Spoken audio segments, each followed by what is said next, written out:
الحمد لله رب العالمين.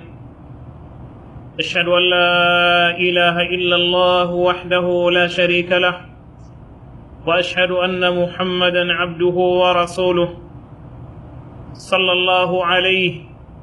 وعلى آله وأصحابه ومن تبعهم بإحسان إلى يوم الدين. أما بعد، يا أيها الذين آمنوا اتقوا الله حق تقاته ولا تموتن إلا وأنتم مسلمون. يا أيها الناس اتقوا ربكم الذي خلقكم من نفس واحدة وخلق منها زوجها وبث منهما رجالا كثيرا ونساء، واتقوا الله الذي تساءلون به والأرحام إن الله كان عليكم رقيبا. يا أيها الذين آمنوا اتقوا الله وقولوا قولا سديدا يصلح لكم أعمالكم ويغفر لكم ذنوبكم، ومن يطع الله ورسوله فقد فاز فوزا عظيما. أما بعد، فإن أصدق الحديث كتاب الله، وخير الهدي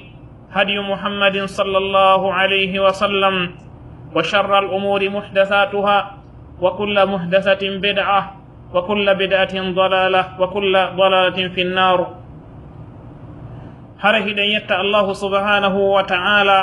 handuɗo e yettede, hiɗen jarnamo, hiɗen weltanomo, yentorimo kanko allahu subhanahu wa ta'ala yo arsuku en golle ɗe tawata ko golle welojemo kanko allahu subhanahu wa ta'ala. yen duwano nelaɗo men sallallahu alayhi wa sallam e ɓengore maɓɓe nden e sahabaɓe maɓɓe ɓen tambitiɓe kaɗo dina ha ɗum ɗo hewti en ɓe waylali e kala yettiɓe maɓɓe no moƴƴiri ha ñande darngal. haray hande kadi hiɗen fotta ɓeydodirgol ko yondiri e kaɗo dina meɗen yerwo ko allahu subhanahu wa ta'ala newni. haray ko toɓɓere molanande woni ko fottini en ɗo hande kadi suɓagol musidɓe meɗen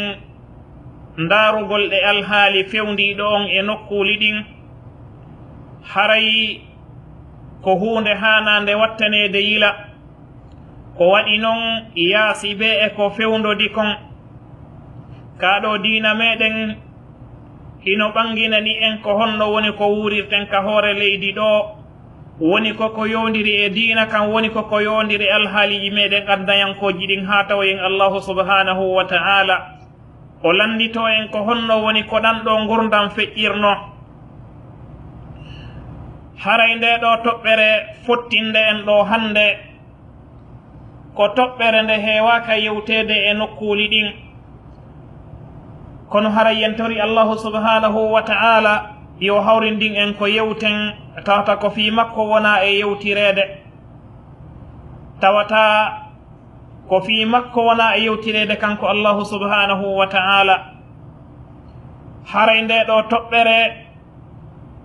hiɗen lorritori fi yewtugol nde ɗo toɓɓere, sabu ko fewndi e nokkuli ɗin kon. si wonano ɗum ɗum haray hino woduno toɓɓe ɗe hanuɗen yewtude fi muɗum, kono no wiruɗen noon ɓay haray buy hino ukki e nduɗo gantarru, hino nangi e mayru, haray ko ma ɓanginen ɗum ɗo jortagol yurmede allahu subhanahu wa ta'ala. ɓeɗo iway e ɗum ɗo ɓe erta e sengol e yamirore allahu subhanahu wa ta'ala nden enelaɗon sallallahu alayhi wa sallam. ko ɗum woni ko ɓe innata kon Saint Valentin. haray nde ɗo toɓɓere ko ni wonɗen e soggirde yewtere men nden. ara nun ɗum en sappoto ko yowodiri e qa'ida, ko ɗum woni lasli molanaɗo andaɗo ka dina, ko ɗum woni lundagol ɓeɗo yimɓe heferɓe. toɓɓere ɗimmere nden sappoɗen tariha ko yowodiri e nde ɗo iidire wiyetende Saint Valentin. toɓɓere men tammere nden sappagol yoga e lundalle wonande e waɗede e nde ɗo iidire. toɓɓere men nayaɓere nden sappoɗen nambara e probléme ji ko wondi e muɗum ɓe yimɓe wonɓe e waɗude ndeɗo iidire haray ndaarugol ɓay tun woni cheytane ko ɗum woni ibulisa ko kañum woni e fewjande yoga e sukaaɓe ɓen woni ko ka worɓe woni ko ka suddiɓe tawata himo ukki ɓe immorde e tuuyoji immorde e bonnereji ɗi tawata ɗiɗo bonnereji allahu subhanahu wa ta'ala yiɗa ɗiɗo tawɗen ko yen sappo ndeɗo toɓɓere jortagol yurmede allahu subhanahu wa ta'ala ɓe yaltay e ko ɓe woni e muɗum ɗo ko waɗi noon noddugol faade kaɗo diina allahu subhanahu wa ta'ala yamirgol ko moƴƴi kon haɗa ko boni kon wona sengo woto tun ɓeɗo yimɓe mortorɓe ɗiɗo tuuyoji kañummay ɓeɗo mortorɓe ɗiɗo subuhaji ɗiɗo jilɓuɗi ɓe foppo maɓɓe hiɓe du'a noddede ɓanginane ko ɓe woni e muɗum kon ko faljere ɓe holle ko honɗum ɓe haani wonde e muɗum haray toɓɓere men aranere nden lasili molanaɗo bindere molanade andade ka diina meɗen ko ɗum woni lundagol ɓeɗo yimɓe heferɓe ndeɗo bindere ko bindere molanade nde alqur'ana kañum may sunnanelaɗon sallllahu alayhi wa sallam e fottande karmo koɓɓen sappani en ɗum ɗo hino tabiti allahu subhanahu wa ta'ala himo sappano en ka alqur'anare teddunde o wi'i thumma ja'alnaka ala shari'atin min al-amri fattabi'ha wala tattabi' ahwa alladina la ya'lamun allahu subhanahu wa ta'ala himo yewtan ka suratul jathiya o wi ɓawto ɗum men waɗuma am muhammad e dow diina e dow laawol immorde e yamirore immorde e fiyaake jokku kanɗon diina kamen waɗanma jokku ngolɗon laawol jokku on fiyaake mo men yamirma e muɗum wala tattabi ahwa alladina la ya'lamun wota jokku beleɗe ɓe yimɓe ɓe anda karamo koɓɓen ɓe sappi wondema ɓe yimɓe ɓe anda hino jeeya e maɓɓe ɓeɗo yimɓe heferɓe ko ɗum woni alyahudu kañum may annasara cheikhul islam ibnu taymiyata rahimahullahu ta'ala ɓe maaki wa qad dakhala fi lladina la ya'lamuna kullu man khalafa shari'ata hino natori e ɓe yimɓe ɓe anda dendanangal ɓe yimɓe lundiɓe shari'a mo nelaɗo sallllahu alayhi wa sallama nelira e muɗum on say woni neɗɗanke on lundike ɗum ɗo jokki goɗɗum goo haray himo natori e aya on ka allah subhanahu wa ta'ala wi wota jokku beleɗe ɓen yimɓe ɓe anda oɗo aya ko nelaɗo men sallllahu alayhi wa sallama woni ko fewtina yewta ɗum ɗo enen kadi hiɗen natori nder ton hiɗen yamira hiɗen holla laawol hongol ngol hanuɗen wonde e muɗum hiɗen rentina jokkugol beleɗe ɓe yimɓe ɓe anda ko ɗum woni alyahudu kañum e annasara e dendanangal lundiɗo alqur'ana kañum e sunna allahu subhanahu wa ta'ala o wi wala in ittaba'ta ahwa'ahum ba'da ma ja'aka min al-ilmi ma laka min allahi min waliyyin wala waq allahu subhanahu wa ta'ala ka suratu ra'd sappanagol len fi oɗo lasili lundagol alyahudu kañum ay annasara e dendanangal o ñiiɗo allahu subhanahu wa ta'ala wi si tawi woni a jokki beleɗe ɓe alyahudu kañum ay annasara e dendanangal tirɓe laawi maɓɓe ɓaawo nde ardema gandal immorngal ka allahu subhanahu wa ta'ala ɓaawo nde ardema ndeɗo alqur'anare ɓaawo nde ardema oɗo sunna say woni a jokki beleɗe ɓeɗo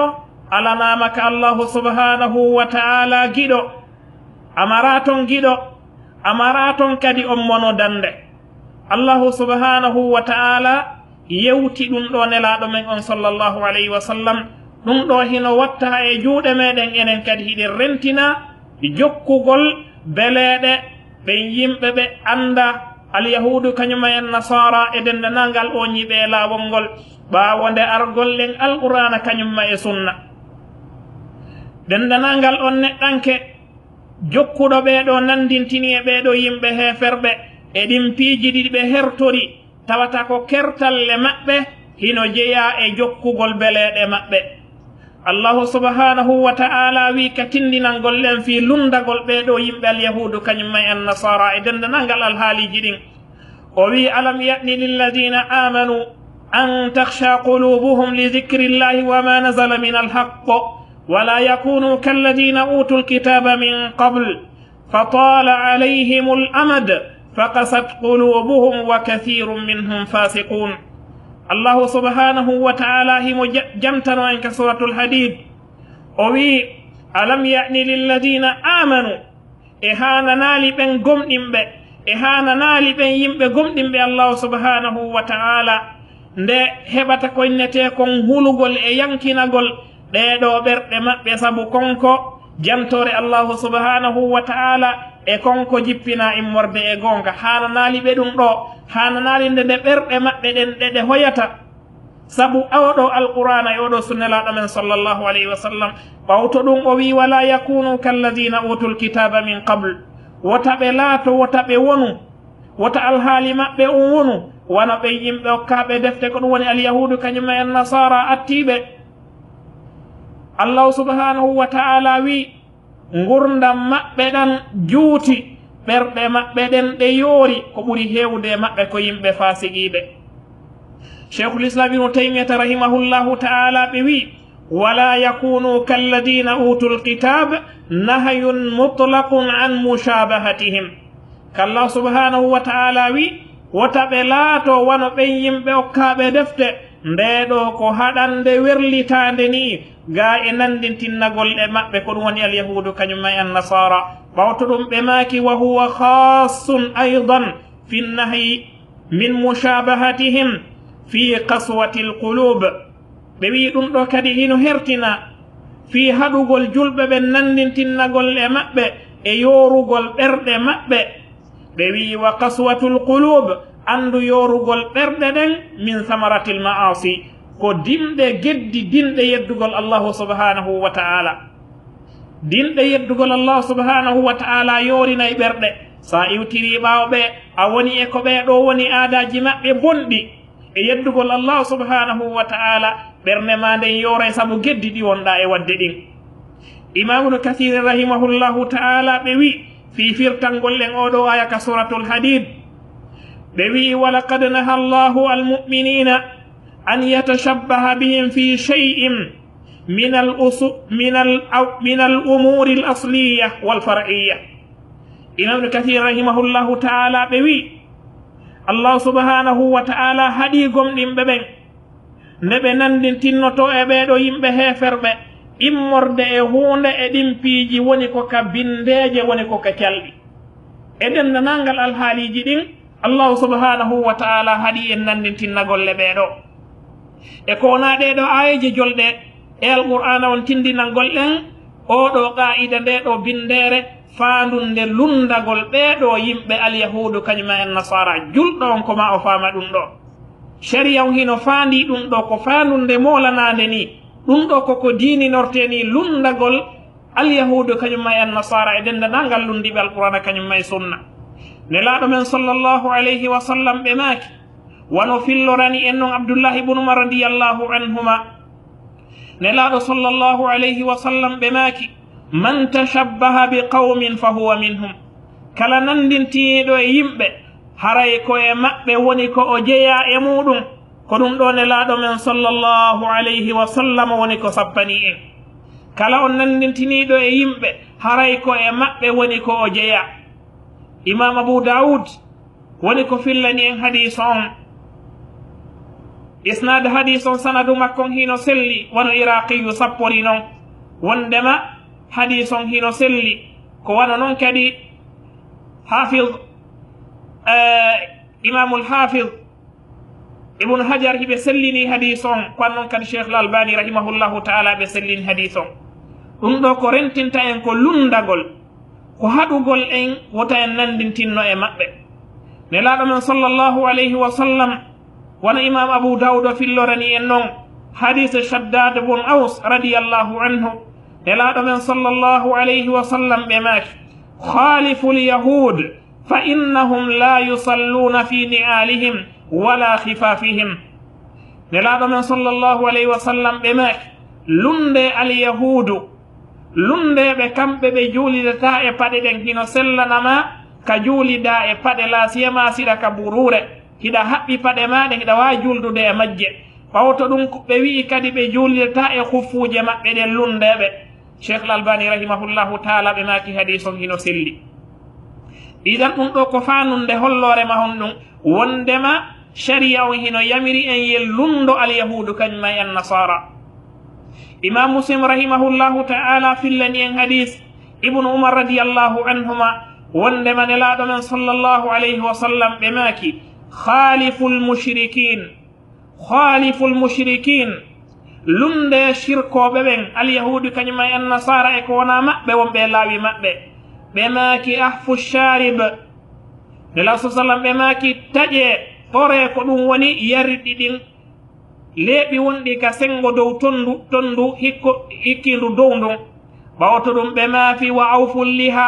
accite bayɗen ɓe yamiri en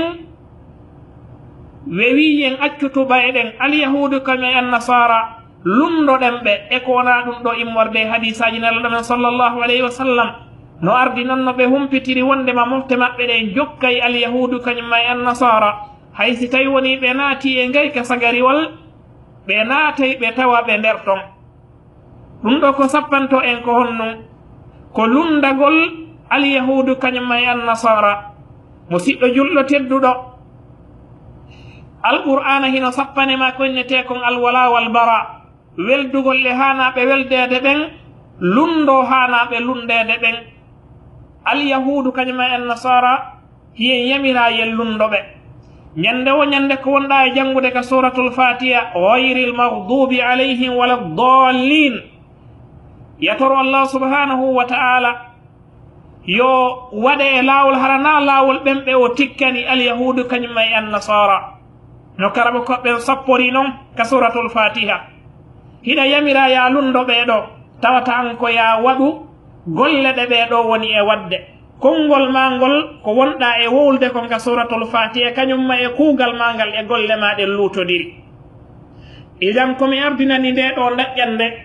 ko fiyen faamu fiyen andu wondema lundagol alyahudu kañumma e annasara ko fanunde molanade nde oɗo sharia faandi julɗon ko ma o anda ɗum ɗo sa yimɓe ɓen hino waɗa iidije hino tawta ɓe yeddugolle ko ɓe woni yeddude kon ko angal faamugol ɗiɗo piiji idan alqur'ana kañumma e sunna tindinanima wondema ko ya lundoɓe sellatande nanditinoɗa e ɓeɗo wona ya tawtuɓe e piiji ɗi ɓe hertori si tawi woni feƴƴiɗon toɓɓere men ɗimmere nden ko yowodiri e nde ɗo toɓɓere mottidirde en ɗo hande ko ɗum woni ko yowdiri e oɗo saint valentin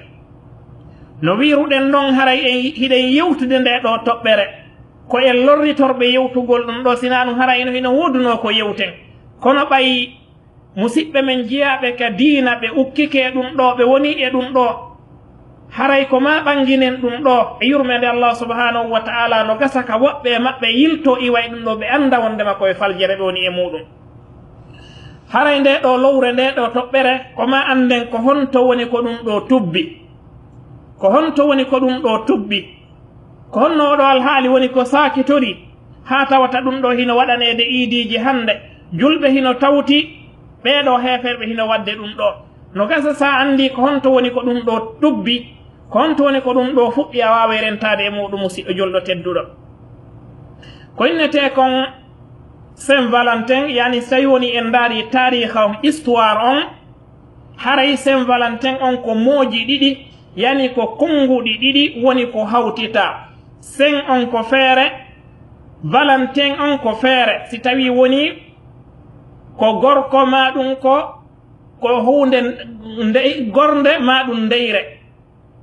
wano ardirta noon si tawi woni ko valentine ma ɗum ko valentin yani saint on ko innete kon saint lomo saint cela veut dire noble yani ko hunde teddude innete saint amma valentin on ko historien ɓe romen ɓen yewti fi mum kon ko waɗi noon nde ɗo hunde nde wonɗen e yewtude ko romen ɓe ɓen woni ko yiira ɗum ɗo ko ton woni ko ɗum ɗo iwri ko ton woni ko ɗum ɗo tubbi jon noon historien ɓe ɓen selon ko ɓe yewti fii muɗum kon ko yimɓe heeferɓe enen en gongintaɓe keefeero wona neɗɗanke nunɗo ko woni e yewtude kon aynaka ya gongin ɗum histoire on tariha on ko soggani en kon ko hewti e meɗen kon ko ɗum wonɗen e yewtude fiyo julɗon andu kon ɗo ɗum ɗo woni ko tubbi immorde histoire ji maɓɓe ko ɓe sifi fi muɗum allahu subhanahu wa taala andi sellugol ɗum ɗo idan ko wodani neɗɗanke on so faami ɗum ɗo ko yo rento ɓawto nde andude sen on kañum may valentin on mi sappanakima fi muɗum valentin on ɓe janti fi muɗum ɓe inni le mot saint valentin valentin de Terni plus connu sous le nom de saint Valentin était moine qui a refusé de se soumettre à l'empereur Claude II ɓe inni sen on ɓawtande mi jantanade fi muɗum ko hunde teddunde Valentin on ko inde neɗɗanke inde gorko jeyaɗo e romenɓe ɓen ko hoorejo ko prêtre jeyaɗo e prêtre ɓe catholique yani Valentin ɓawto ɗum historien ɓe janti ɓe wi'i wondema oɗo hino andira innegol saint Valentin yani ɓaytun ko prêtre jo jeyaɗo e catholique ɓe ɓen ɓe ɓannanimo koynete kon saint yani fi teddingol mo ɓe inni oɗo himo jeeya e salinoɓe yamirore empereur jo hino inne Claude II jeeyaɓe e romenɓe ɓen idan sen on andi ko no woni ɗum Valentin on andi ko inde neɗɗanke prêtre jo catholique jo jeeyaɗo e romenɓe ɓen salinoɗo yamirore hoorejo maɓɓe hino ton empereur jo wiyeteɗo Claude II ɓawto ɗum ɓe wi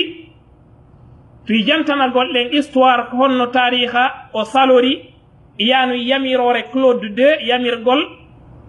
yamirore makko nden oɗo lundide ko ɗum woni Valentin o lundi yamirore nden ɓe wi à l'époque l'empereur Claude II voulait interdire le mariage. Il voulait interdire le mariage pour éviter que les hommes soient tentés de rester avec leurs fiancés plutôt que de partir à la guerre. ɓe wi'i fewndo époque on fewndo on saayi ɗon o empereur jo wiyeteɗo Claude II o eɓɓi haɗugol ko innete kon resugol ko ɗum woni jombugol tawi fandunde makko nden ko fiiwata soldaɓe ɓen jombu ha gasa wontida e ɓenguli muɗum ma ɓemɓe ɓe fiyansi ɓemɓe ɓe ƴami ɓeɓe faala jombude ɓe salo yahugol ka guerre ko ɗum ɗo woni ko haɗirno fi jombugol ngol ɓawto ɗum ɓe wi'i Valentin de Terni continua de marier des couples et défia l'autorité de l'empereur oɗo wiyeteɗo Valentin mo wonɗen e yewtude fi muɗum kanko o lundi yamirore empereur jo on ko ɗum woni Claude II o jombini ɓen ɗon soldaɓe o jombini soldaɓe ɓen o lundi hoorejo on ɓawto ɗum ɓe wi il fit emprisonné ɓawto ɗum Claude II hendi soki oɗo neɗɗanke wiyeteɗo Valentin oɗo henda waɗa ka kaso fi honno fi o lundike Claude II oɗo empereur jo e yamirore e haɗande makko nden ɓawto ɗum historien ɓe ɓe janti ɓe wi c'est là qu'il rencontra sa fille de son geôlier Julia, une jeune fille aveugle ɓe wi ko ka kaso ɗo woni ko o hawri kanko Valentin e suddiɗo hino wiye Julia suddiɗo bunɗo histoire on taari kanko soggi fi oɗo suddiɗo oɗo jiwo arayno bisutugol sokaɓe ɓen ka kaso ɓawto ɗum ɓe janti ɓe wi elle demanda à Valentin de lui décrire le monde oɗo suddiɗo ɓay wari ka kaso o yiidi e oɗo Valentin o wiimo himo faala yo humputumo ko yowndiri e aduna on himo humpa himo yo humputumo fii muɗum madama suddiɗon ko bunɗo o wiimo yo humputumo fii muɗum suddiɗon o sartini o wi à force de rencontre et d'échange sarti on noon haray ko ma yiiden ko ma tumbodiren nokku gootu ɓawto ɗum bugodiren konnguɗi mi yewta ɓawto ɗum ɓe wi ils tombèrent amoureux ɓawto ɗum ɓeeɗo ɓe heɓi koynete kon giggol hakkunde maɓɓe no andirɗen nonelaaɗo men sallllahu alayhi wa sallam e maaku maɓɓe selluɗo ɓe maakani en gorko kañum may suddiɗo tumbodirta e nokkure si wona hara ko cheytane wonata tammo maɓɓe on ɓeeɗo ko ɗum woni valentin kañum may suddiɗo bunɗo ɗo ɓe tumbodiri e nokkure wotere ɓawta ɗum cheytane woni tammo on jiggol yani hakkunde maɓɓe yahi ɓe wontiri ɗon ha histoire on ko filli ko wondema miracle heɓi ko ɗum woni koynete ko ngalaw heɓi oɗo suddiɗo o iwi ko o woni bunɗo kon o wonti yiyowo ɓawto ɗum o wiyeteɗo Claude II ko ɓe janti kon ɓe wi si bien que Claude II qui n'aimait pas les chrétiens décida de condamner à mort Valentin de Terni o wiyeteɗo Claude II hare o yiɗa chrétien ɓe ɓen ɓawto ɗum o décidi fi ƴettugol oɗo gorko ko ɗum wiyani o yiyeteɗo Valentin hendomo sokamo o wona e kaso ha o maaya o wona ka kaso ton ha o maaya o yaltata nder ton oɗo o soka ka kaso nder ton ɓe janti ɓe wi il est alors devenu martyr et sera considéré comme le Saint Valentin par le pape Zélas Ier qui décida de mettre l'homme et l'honneur chaque 14 février en 494 ɓawto ɗum ɓe wi'i wondema oɗo ɓay sokama ka kaso ton o maayi nder ton oɗo hoorejo maɓɓe pappejo maɓɓe hino inne Zélas Ier oɗo o décidi wondema o waɗanayi oɗo ko innete kon feeto ko waɗi noon oɗo ko hoorejo maɓɓe oɗo ɓe inni ko yamɗo shahid ɓay tun woni ko kaso woni ko o maayi ittandema ɗo le 14 février ko ɗum woni e nde ɗo hitande 494 o fuɗɗanimo waɗangolmo ko innete kon anniversaire haray ko ni woni fuɗɗande nden ɓawto nde mi jantanadema ko mbo woni Saint Valentin e ko honno o addira o nangira o waɗaka kaso ha o maayi nder ton o neɗɗanke wiyeteɗo Zélas Ier no o décidiri waɗangol mo feeto e 14 février en 494 ko ɗo woni ko tubbi fi hitande nden ka 14 février hewtiti o waɗangol oɗo neɗɗanke oɗo anniversaire si tawi woni feƴƴiɗon inneteɓe Saint Valentin ɓen ɓuraɓe andede ɓen ko yimɓe tato arano on ko Valentin de Terni o mo jantiɗen fi muɗum nangaɗo waɗaɗo ka kaso prêtre jo catholique on oɗo woni ko wonɗen e yewtude fi muɗum Saint Valentin ɗimmo on ko évêque jo kadi jeeyaɗo e maɓɓe ton neɗɗanke jeyanoɗo ko andira ñawdugol rewɓe kañumma e worɓe on ɗon kadi himo ton tammo maɓɓe on ina teɓe Saint Valentin ɓen ko Saint Valentin de Réti oɗo kadi ko hoorejo jeeyaɗo e wonnoɗo Angleterre oɗo hino jeeya e neɗɗanke kañum kadi accananoɗo telen ton fewdo on zamanu ɗon si tawi woni feƴƴiɗon a sendidiri ɓeɗo tato Valentin de Terni ko ɗo wonɗen e yewtude fi muɗum ko ɗo wona e waɗanede anniversaire le 14 février e hitande ɓe ɓawto ɗum fuɗɗagol sakitagol ko ɗum woni nde ɗo iidire maɓɓe oɗo fête histoire on ko sappi kon wondema ko e fem moyen nage on woni ko ɗum ɗo sakkitorde moyen nage on période moyen nage on woni ko ɗum ɗo fuɗɗi sakitagol ko honno woni ko ɓe waɗirayno no ɓe waɗirayno ko ƴettugol suddiɗo hiɓɓidiramo kañumma e gorko on gorko mo o on suddiɗo mo on gorko mo o suɓi ɓe wontida e nder ñallal ngal nokku gootu ɓeeɗo wona hakkunde maɓɓe piiji hino jeeya e muɗum waɗidirangol kadoji e yewtugol hakkunde maɓɓe ko ni woni ko fuɗɗi sakitorde yani ko darugol suddiɗo kañumma e gorko hiɓɓidira ɓeeɗo e ngal ɗon ñallal ɓe wona nokku gootu ɓe waɗidirana kadoji ɓawto ɗum ɓe windidira hakkunde maɓɓe amma fuɗɗagol sakitagol nde ɗo hunde sakitagol ngol ɗum ɗo ko Angleterre ɓuri ko fuɗɗi fi sakitagol ngol ɓay ɗum ɗo sakitori seeɗa seeɗa Angleterre yahi ha tawi joni andama e nokkuli ɗin ko ɓeynata kon fête d'amour yani iidire fi giggol ɓawto ɗum ɗo sakiti e pays ɗin sakiti wano Grande-Bretagne ko ɗum woni e Grande-Bretagne on ɓawto ɗum e Amérique du Nord ɗum sakiti wano Amérique du Nord ɓe joganino ɗum inde ha joni ko nden inde woni ko ɓe jogi hitande ɓe ko noon woni ko ɓe nodditirta ko ɓe innata ɗum ko Valentine Days yani ñalɗi fi feetugol ngo ɗo feeto ngo oɗo neɗɗanke e inneteɗo Valentin fi maygol muɗum tawata ko zela premier woni ko fuɗɗani ɓe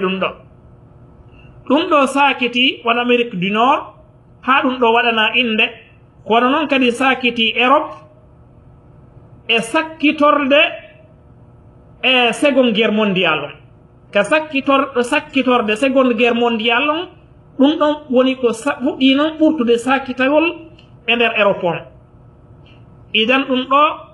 fuɗɗande muɗum e sakitande muɗum a yi ko honno woni alhaali on ko soggira ha hewti ɗo toɓɓere nde mi hikkinta ɗon nden toɓɓere himmunde ko waɗi noon ɓay ɗum ɗo sakiteke yahi ha hewti e nokkuli ɗin hande tawata ɗum ɗo hino wadde ka maɗa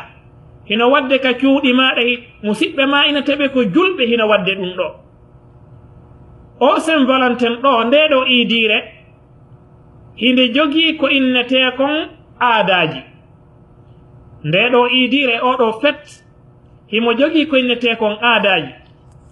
hino jeeya e ɗiɗo aadaji maɓɓe aadaji seeɗaji ɗimi jantantoma e nder hen angingol ellaji ko woni e muɗum e majjere e jahiliyankoyagal e hollugol ma ko honto jama on woni ko fewndi hino jeeya e muɗum aadaji maɓɓe ɗin ko ɓeynata kon en oiseau pour le mari ɓawto ɗum hiɓe jogii aada ɗimmo on wiyeteɗo la sode à Lorraine ɓe jogii aada tammo on wiyeteɗo le mouchoir ɓe jogii aada naye ɓon signe wiyeteɗo X ɗiɗo aadaji nayi mi wonma e jantanade no ɓe waɗirayno ɗum ɗo e alhaali fewndi ɗon e nokkuli ɗin aada maɓɓe arano on ko ɓeynata kon l'oiseau pour le mari ko honno woni ko ɓe faandi e muɗum e nder kamɓe fuɗɗiɓe ndeɗo iidire ngoɗo feeto ko ɗum woni Saint Valentin ko ɓeynata kon l'oiseau pour le mari no andirɗen noon hari si tawi woni dabbi e nokkuli maɓɓe ɗin ko wana noon kadi wano e fuutaji ɗin gaboji ɗin ma ɗum colli ɗin ɗi mottodira ɗi waɗa ko inete kon biironde yani groupe gooto oɗo suddiɗo si tawi oɗo tan hewtino o yahayno haa so iri colli ɗiɗi ma ɗum tati ma nayi hino deppi nokku gootu o yaha o yiya ɗin ɗon colli e nder yiwgol mo ɗin ɗon o yelo sondu wotoru ɗon ko ndun ɗon wonoyta ɓeygu makko. Ndaaru majjere musidɗo julɗo tedduɗo, ara tawa colli hino jooɗi mummunte, tawata ko ɗo ƴettata haqqille maɗa fi yelagol moodi maɗa e nduɗo sondu ko sondu kaariru moodi ma ko ni woni ko woniroyta yo yelagol fi heɓoygol moodi maɗum heɓoygol ɓeygu. so woni e nder Saint Valentin a nani ɓe inna l'oiseau pour le mari, haray ko ɗum ɗon woni ko ɓe faandi e muɗum. L'islamu on ari ɓanginani en honɗum, si tawi woni a faalama tiggugol koya ndaaru ka tiggira sunna e farilla, hay innugol yahay ndaaro maɗum si koode no feppi ma ɗum ɗo e ɗum ɗo, l'islamu on hino pottinan ma ɗum ɗon, wima na ya waɗu ɗum. Ndaaru ɓeeɗo kono ɓeydata l'oiseau pour le mari, aada maɓɓe ɗimmo on hino jeeya e muɗum ko ɓe innata kon la sode en Lorraine, ko ɓe faandi e muɗum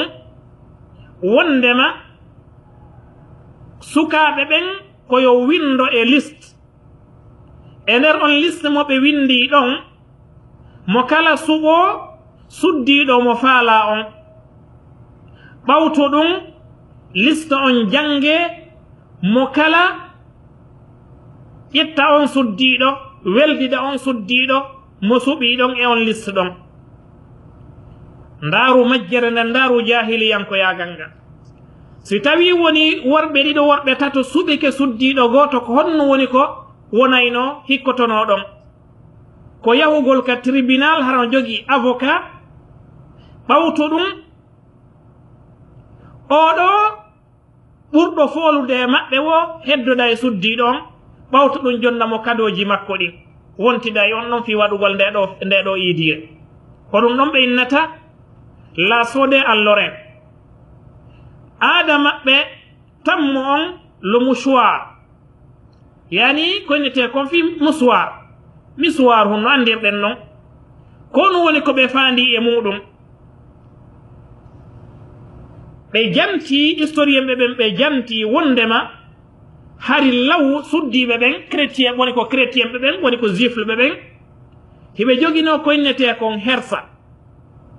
si ɓe faalama gorko yidugol e gorko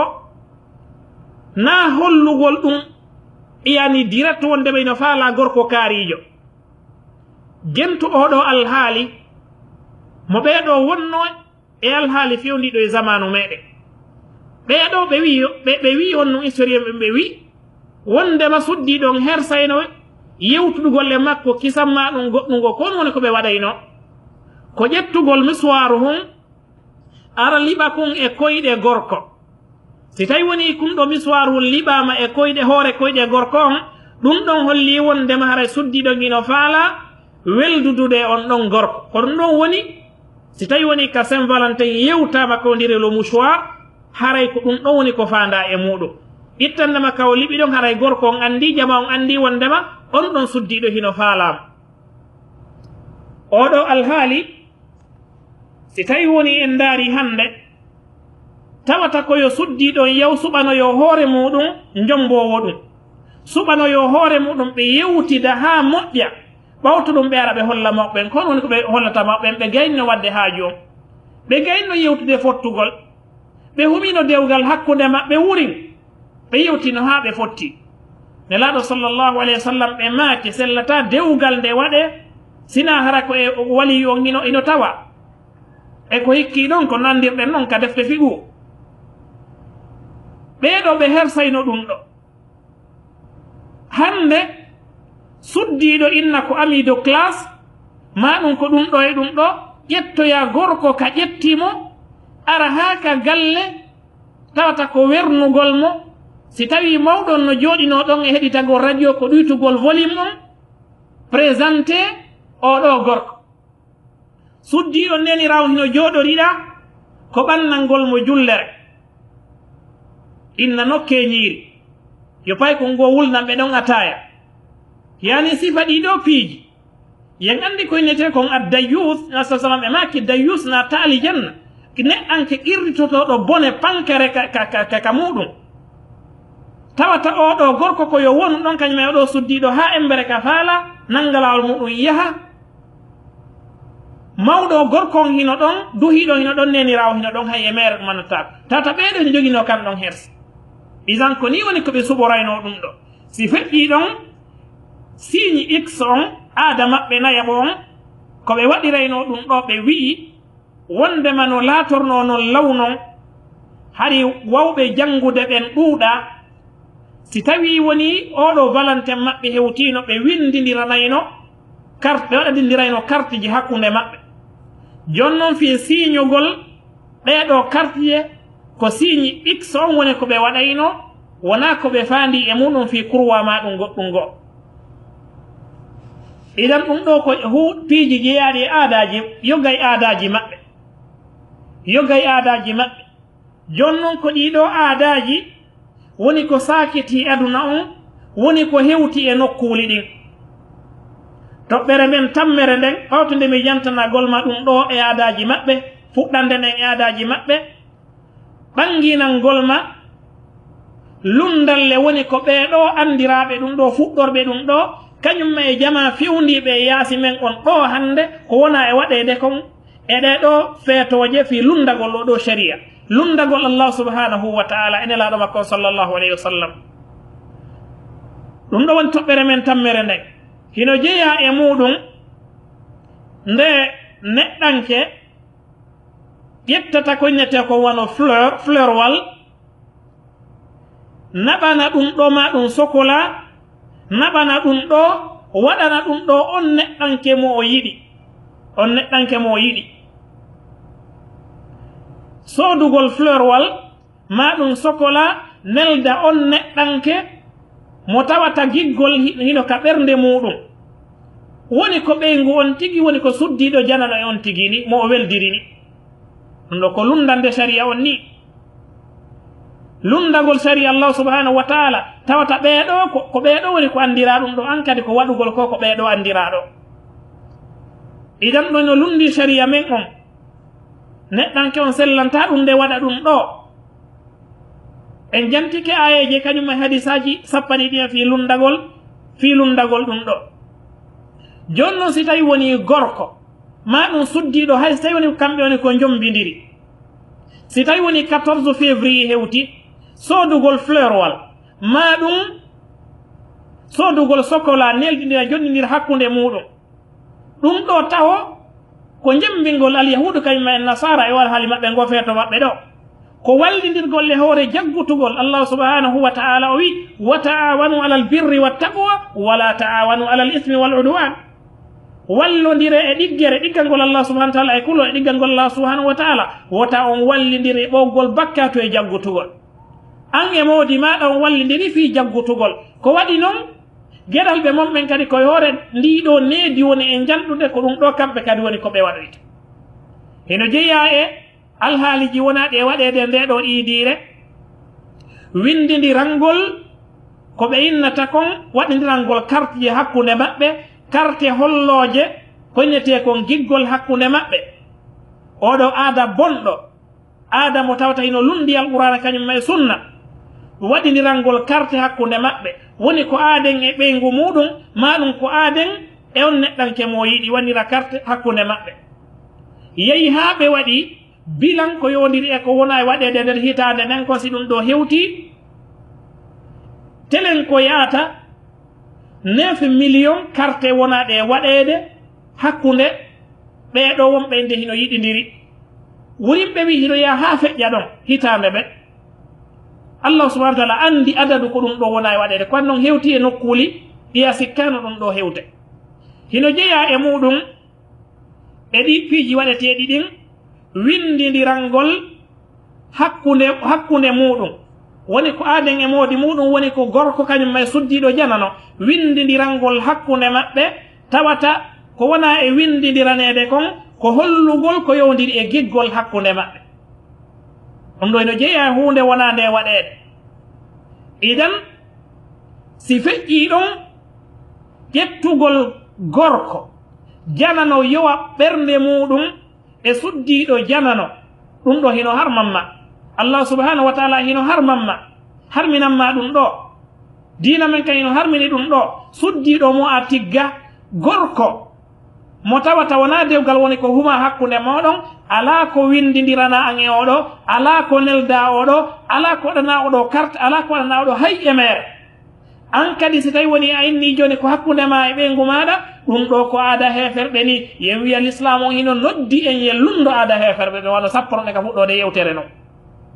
idan amara lawol ngol gantinora ɗo si feƴƴi ɗon hino jeeya ɓeeɗo innugol ko aaden e moodi muɗum soodugol fleur ma ɗum sokola neldidirgol ma kala ko wona e soodede neldidire ma ɗum waɗidirane hiɗen wiya l'islamu on hino addani en neediji ko honno aaden e ɓeygu muɗum woni ko wondirta haqqeji hino waɗa hakkunde maɓɓe Allah subhanahu wa ta'ala ko kañum woni ko waɗi giggol hakkunde ɓeeɗo Allah subhanahu wa ta'ala o wi ومن آياته أن خلق لكم من أنفسكم أزواجا وجعل بينكم مودة ورحمة الله سبحانه وتعالى أودي حكوند أولو سديدو كنيم مودي مودون جيغول كنيم يرمند الله سبحانه وتعالى ونكو ودي دون دو أما ودوغول سين فالنتين أن هولو جيغول حكوند مودي مودون جيغول ونتا حكوند دون giggol ngol ka wonata ko ka jannande sharia ko Allah subhanahu wa ta'ala tindini kon ka Allah subhanahu wa ta'ala tindini kon kanko wadi giggol kanyuma yurmede hakkunde aden e modi mudum dum do laati kewo si tawi woni modi bon andi ko mi haqqe jogani suddi don andi ko honno nge haqqe jogani modi mudum bawto dum non de yere den kanyuma e jammo wona ka der suudu amma soodugol fleur maɗo neldirgol sokola inna hino faala yo giggol hollugol giggol no gasa 14 février feƴƴey tun janngo nana ponson pansan waɗi nder ɗon amma si tawi ko jannande sharia o woni ko neɗɗanke on wonno e muɗum mo kala hino andi haqqeji ɗin ko tottata yoya jam wonay tun jam wonay ka suudu ɓuttu wonay ka suudu ko Allah subhanahu wa ta'ala wi o waɗi ɗum ɗo hakkude maɓɓe idan neɗɗanken ko yo rentoye ɗum ɗo ko yo woɗɗo e ɗum ɗo si feƴƴi ɗon wonɓe e soodude piyeji njulaɓe ɓen fii faanunde yeeyugol ɓeeɗo wonɓe e wadde ɗi ɗo feetoji ɓay njulaɓe goo kadi ko ɗo woni e eɓɓande 24 kañumma e 31 kañumma e o fête Saint Valentin ɗo ɓe woni e eɓɓande fii woni ko coñci woni ko fleur woni kala ko ɓe woni e soodude ko eɓɓalngol ka feeto ɗo inna ko traiti maɓɓe kamɓe kadi 14 février hewti yoɓe yeeyu marsay sukaɓe marsinanay ɓe hiɗen wiya karma koɓɓen ɓe sappi ɓe wi'i wallidirgol e maɓɓe e nde ɗo iidire soodugol maakiti adda fii ɗum ɗo karma koɓɓen ɓe wi sellantama amma noon si tawi woni iɗa jogino maakiti ka magasin maɗa ka place maɗa ka boutique maɗa eɗa jogino ton makit eɗa jogino ton marchandise hitan nden ko eɗa yeyude ɗum ɗo wona fi ndiɗo oɗo iidi woni ko soodirɗa ɗum ɗo ɓe wi ella ala si goɗɗo ari soodugol e juuɗe maɗa si tawi woni andi ko ɗum ɗon woni e goltirde muɗum karma ko ɓe gooɓe wiwata yeeyumo ko an noon ko wallidirgol e hoore ɓowgol bakkatu amma si tawi woni andali ɗum ɗon hiɗa wawi mo yeeyude idan ɓeɗo njulaɓe ko ɓe watta ñiila ɓe anda ko honno ɓe woni e njulorde ɓe anda ko honum woni oɗo alhaali yo ɓe watta ñiila e muɗum ɓe tefata kañum yo marsu tun nanugol tun 14 février hewti kisan doga ɗo e ɗo fi addegol makiti wano mi naniri goɗɗo e maɓɓe hino yewta noon hara hino piiji no marsude ferɗo ka 14 février ɗo soodoɓɓen ka hino jokkino soodude embouteillage hino waɗude musique kaji hino waɗede jillodiral hino waɗede e muɗum Allah subhanahu wa ta'ala hino yeddede tawata yi ka ɗum ɗo tubbi ɗum ɗo hinol sharia men on hino yamiri en yen lundo ɗum ɗo wona aada meɗen ni ɗum ɗo ko ɓoogugol bakkatu ni ko zunubaji ni julɗo on fokkutuɗo darnoyede a yeeso Allah subhanahu wa ta'ala tawata lahara imma ko yiyetema ɗum alijanna woni ko jama woni ko wonani ɗum ton joni noon hiɗen andi waɗuɓe bakkatuji ɓen bakkatuji jani ɗin ahlusunna wal jamaa ko fiɓi kon wondema hiɓe sengoley yamirore allah subhanahu wa ta'ala ko so faala o letta so faala o yaafo kono yen fellutu wondema hino jeeya e yimɓe jogiiɓe bakkatuji jani rewoyoɓe ka yiite sawde ɓe heddata koto neɗɗan ko hino duwa hulande hoore muɗum ta taw ko kañum e ɓen ɗon woni ko jeeya e muɗum ila so sallam ɓe tindeni en woɓɓe goo kala wiiɗo la ilaha illallah laɓɓinani allah subhanahu wa taala o heddota ko yiiti o yaltinoyte nder ton sakkitode makko nden koka nde kako alijanna joni noon neɗɗanke on yo hulu e ɗiɗo bakkatuji ɗi woni e wadde ino wondi e rewɓe janamɓe hino wadde piiji jokki alyahude kañum e annasara ino lundi sharia on no lundi sunnelaɗon sa sallam tala jangal tawɗum e ɗum ɗo tata ko ɗum ɗo woni ko tawdoyte allahu subhanahu wa ta'ala ɗum ɗo ko wattangol liila julɓe ɓen hannde alhaali on hino hulɓini hino yurmi alhaali on ka fewdiɗen ɗon hino yurmi a sikkata ko fukkutoɓe ka allah subhanahu wa ta'ala kala hino wadde ko faalawo woɗɗitiki andinagol sharia on e needitorgol needi l'islamu ndin ko ɗum yiyata yimɓe hino jokki alyahudu kañumen nasara hino waɗa kone wadde o si feƴƴiɗon toɓɓere men nayaɓere nden hollugol ma nambaraji fii tawtugol e ɗiɗo iidiji kañum ma e waɗugol ɗiɗo feetoji nambara mum on nambaraji mum ɗin ko nambaraji ɗuɗuɗi kono mi jantantoma seeɗaji sabu raɓɓuɗugol waɓutu on hino jeeya e muɗum nambara arano on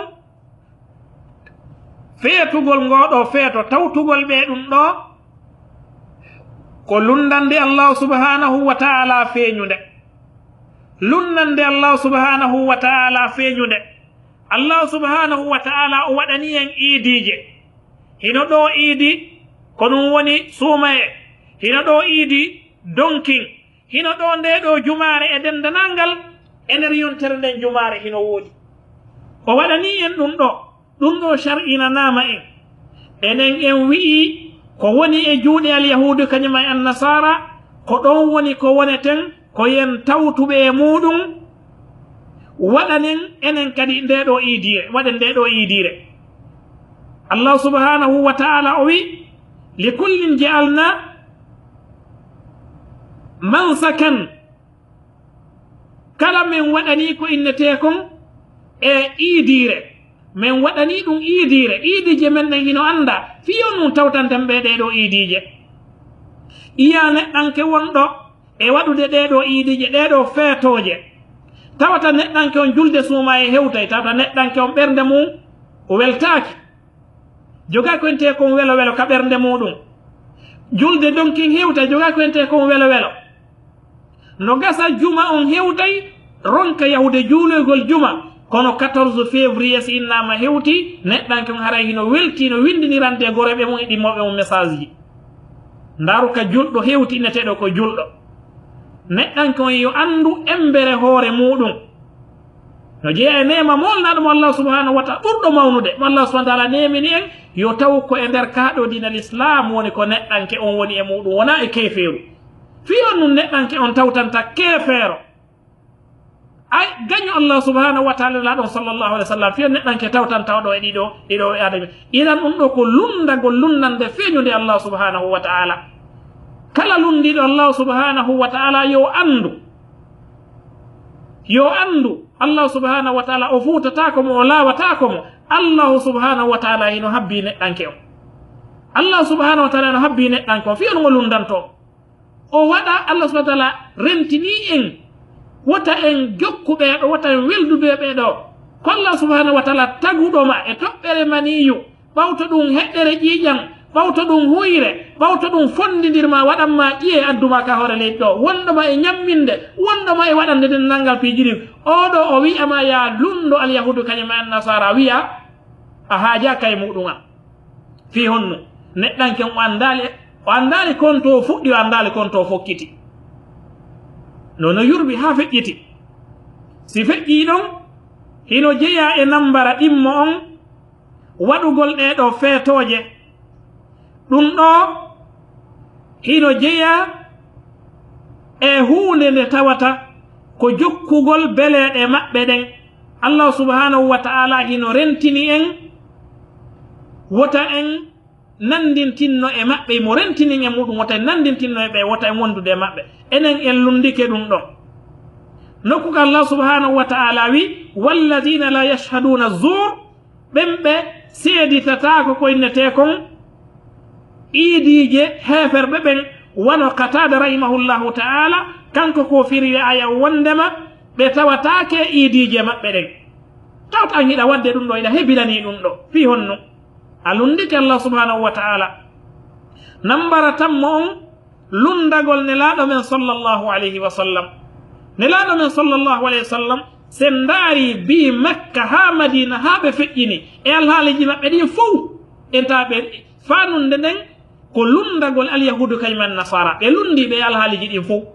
ka fuɗɗode yewtere meɗen makuji maɓɓe ɗin en jantike ɗi fi on no lundantoɗa nelaɗo sallallahu alayhi wa sallam wi'a an tigi tigi on a waɗay feeto a weldida e ɓeeɗo ko ɗum si Allah subhanahu wa ta'ala o wi falyahdari alladina yukhalifuna an amri an tusibahum fitna aw yusibahum adabun alim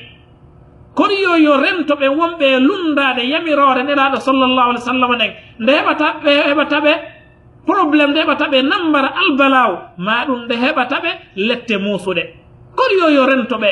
nela sa sallam ɓe makani en lunde alyahudu kañum en nasara ɓe makani en kala nanditino yimɓe koye maɓɓe woni koɓe jeeya ɗum ɗo fof hewti en fi on on nanditinaton e ɓeɗo fi on waɗanten aadaji ɓeɗo ɗitan a lundike nelaɗo ma sallllahu alayhi wa sallam a lundike nelaɗo ma sallllahu alayhi wa sallam ɓawto ɗum hino jeeya e nambara tammo on nayaɓo on wondema ɗum ɗo ko ɗaɓɓugol ko innete kon koyeran e jasere iwtirgol ɓaw alyahudu kañuma en nasara e ƴettugol aadaji ɓe bonɗi e feetoje ɓe ɗum ɗo ko jaasingol hoore muɗum ni jaasingol hoore muɗum hino egga e seydna umar radiallahu anhu ɓe maaki nahnu qawmun azzana allahu bil islam ɓe wi enen ko en yimɓe menen komin yimɓe teddi allahu subhanahu wa taala teddinirimen oɗo l'islam jento o maako seydna umar menen komin yimɓe allahu subhanahu wa taala teddinirimen oɗo l'islam ko ɗum neɗɗan ko yebanta hoore muɗum ɓawto ɗum ɓe maaki fa ida btaga al izza si tawi woni teddungal ngal ɗaɓɓitirama teddungal ngal ko innete kon faamu e pinal ɗaɓɓiɗirama ko wona e oɗo l'islam ɗum ɗo ɗaɓɓitirama harana kon ko allah subhanahu wa taala teddiniri en ɓawto ɗum ɓe wi azallana allah subhanahu wa taala o jaasinayi en enen kadi en heɓa koyente kon koyeran ndaaru yimɓe ɓen ko jaasi nanditinagol e alyahudu kañum en nasara a julɗo tawata ko ɗum ɗo woni ko jokkata ɗum ɗo woni ko waɗata ɗum ɗo woni alhaali ma on ndaaru koyeran ndaaru jaasere ko julɓe wondi hande e nokkuuli tawata ɗum ɗo fof ko sabu lundagol oɗo sharia sabu lundagol oɗo l'islam oɗo l'islam mo tawata ko jamɓe kisi e woni aduna kañumma e lakara bo yeɗa ya woni e mum tawata ko ɗum ɗo wonɗa e lundade am ɗaɓɓutugol jaasere kañumma e koyeran iwtirgol ɓaawo ɓeeɗo hino jeeya e muɗum e piwon jowaɓum kon immorde e nambara nannitinnagol ɓeeɗo e feetugol feetoje ɓeeɗo ɗen neɗɗanke on si tawi woni a waɗi feetoje ɓeeɗen a waɗi ko ɓeeɗo wone wadde kon wonkimakin wonayi e ɓeeɗo wonayi e ɓeeɗo ɓawtu ɗum giggol ngol yiɗa ɓeeɗo golla golle feeñuɗe ɗen haa tawta heɓa ka ɓernde ko innete ko yiɗugol ɓeeɗo allah subhanahu wa taala no harminani e yiɗugol ɓe hino jeeya e nambara hikkiiɗo ɗon on wondema an oɗo gorko kañum e suddiɗo janano wondugol ɗon e yewtudugol ɗon e bugodiranngol ɗon message ji kañum e neldirgol e ɗeɗo iidije ɗeɗo fetje allah subhanahu wa taala hino wi'i yo worɓe ɓen hippu gite mum ɗen yo reenu farjuuji mum ɗin suddi ben kadi wano non an tawata ko dum do wonda e daɓɓutude a lundike Allah subhanahu wa ta'ala kala lundiɗo Allah subhanahu wa ta'ala himo e nambara hino jeeya e muɗum waɗugol nde ɗo feetore nambara mum on ɓoogugol bakkatu kañum ma e jaggutugol ko waɗi noon a yamiraka ya tawtuɓe hiɗa yamira ya lundoɓe an a tawtiɓe mo wonɗa e wallidirde woni ko soodangol mo woni ko neldugol mo woni ko windangol mo a wallidiri e makko fi jaggutugol Allah subhanahu wa ta'ala ko yamiren ko yen wallodir e ɗiggere nden kañum e kulollah subhanahu wa ta'ala o wi wala ta'awanu alal ismi wal udwan wota wallodir fi ɓoogugol bakkatu kañum e jaggutugol an e gorejo ma e ɗimmojo ma on waɗi ɗum ɗo fi honnu hino jeeya e nambara feetugol ɗe ɗo feetoje e nanditinnagol ɗe maɓɓe ɗum ɗo waɗay ha neɗɗanke on waɗa pankareji waɗa boneji joni oɗo suddiɗo janano kañum ma e gorko janano ɗiɗo piiji ɗiɓe wone wadde ɗe ɗo feetoje no nena so sappurani en noon gorko kañum ma e suddiɗo wonata e nokkude sina cheytane wonata tammo maɓɓe on a yii ko honno ɗum ɗo fuɗɗori valentin kañum ma e suddiɗo wonnoɗo e yawde ka kasa on a yii ko honno woni ko fuɗɗori ha alhaali on woniri ni an e oɗo gorejo ma on wondi ha gasi tawi woni ko ɗo alhaali woni ko cheytane okkoto hakkunde moɗon waɗon ko Allah subhanahu wa ta'ala yiɗa o yarlaki no jeeya e nambara on kadi hikkiɗo ɗon on heɗitagol musique hunde nde Allah subhanahu wa ta'ala harmini tawta ɗe ɗo iidije ɗum ɗo heɗitete no jeeya e nambara hikkiɗo ɗon on ɓeɗo njulaɓe addugol marchandise e ɗeɗo iidije fi ɗum ɗo fanunde ɗum ɗo wallidirgol le ɓeɗo e jaggutugol ngol en yewti kono karama ko ɓen fensitiri ko yodiɗe nde ɗo ñawore haray hila raɓɓiɗinno telen wano ɗo musidɓe julɓe tedduɓe julɗon yo andu embere nema mo Allah subhanahu wa ta'ala nemini mo toɓɓere nde hattiɗe yewtugol nden ko ndire lundagol ɓeɗo so tawi woni a faami ɗum ɗon wondema sharia on fanunde molnade fi lundagol ɓeɗo e ɗeɗo iidije maɓɓe a wonay e jam kono si tawi woni limanu on loyi neɗɗanke on anda ɗum ɗo jogaki gandal jogaki diina darno junɗum neɗɗanke on tawtay ɓeɗo wona e paayagu tun e alhaali adnayankoje ɗum e tuuyo wona e ɗiɗo piiji ha ƴettite iwa ka aduna ɗo tawato ko addirano ɗo ko fii golle wa ma khalaqtul jinna wal insa illa liya'budun min tagirali jinnaji e yimɓe ɓen si wona fii fanunde honde fii ɓewtin men ka dewal ɗum ɗon ko addiraɗa ɗo na fii waɗugol Saint Valentin ma 24 ma ɗe 31 ma ɗum waɗugol payago na ɗum adduma kawre leydi ɗo c'est un objectif bien déterminé yani ko fanunde toɗɗande woni ko addiraɗa ɗo